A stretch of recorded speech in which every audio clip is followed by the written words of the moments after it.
দর্শকদের ঠিকানা হই হই রই রই, কর্মী থেকে সমর্থক ইসলাম মুখে মুখে অন্তরে নারী লোভী।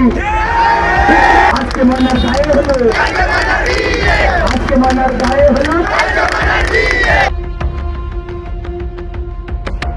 সামাজিক যোগাযোগ মাধ্যমে ছড়িয়ে পড়া একটি ভিডিওকে কেন্দ্র করে সাতক্ষীরা ৪ আসনের সংসদ সদস্য ও বাংলাদেশ জামাত ইসলামীর নেতা গাজী নজরুল ইসলামের বিরুদ্ধে বিক্ষোভ ও প্রতিবাদ সমাবেশ করেছেন স্থানীয় কয়েকটি রাজনৈতিক ও সামাজিক সংগঠনের নেতাকর্মীরা। সমাবেশ থেকে তাকে দল থেকে বহিষ্কার, সংসদ সদস্য পদ বাতিল এবং শ্যামনগরে অবাঞ্ছিত ঘোষণার দাবি জানানো হয়।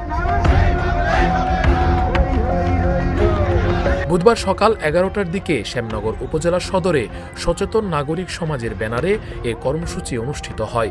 এতে বিভিন্ন রাজনৈতিক ও সামাজিক সংগঠনের নেতাকর্মী এবং স্থানীয় বাসিন্দারা অংশ নেন। বক্তারা বলেন, সামাজিক যোগাযোগ মাধ্যমে ছড়িয়ে পড়া ভিডিওকে ঘিরে একজন জনপ্রতিনিধির বিরুদ্ধে যে অভিযোগ উঠেছে তা জনমনে প্রশ্ন ও ক্ষোভের সৃষ্টি করেছে।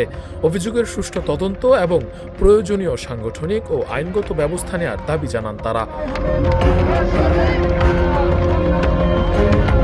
সমাবেশ থেকে বক্তারা বাংলাদেশ জামায়াত ইসলামীর প্রতি ২৪ ঘন্টার মধ্যে গাজী নজরুল ইসলামের বিরুদ্ধে সাংগঠনিক ব্যবস্থা নেওয়ার আহ্বান জানান।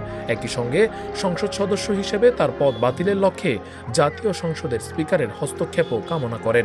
সমাবেশ শেষে বিক্ষোভকারীরা শ্যামনগর প্রেস ক্লাবের সামনে গাজী নজরুল ইসলামের পুষ্পোত্তলিকা দাহ করেন। সম্প্রতি গাজী নজরুল ইসলামকে ঘিরে একটি ভিডিও সামাজিক যোগাযোগ মাধ্যমে ব্যাপকভাবে ছড়িয়ে পড়ে। এই ঘটনাকে কেন্দ্র করে স্থানীয় রাজনৈতিক অঙ্গন ও সাধারণ মানুষের মধ্যে আলোচনা সমালোচনার সৃষ্টি হয়েছে।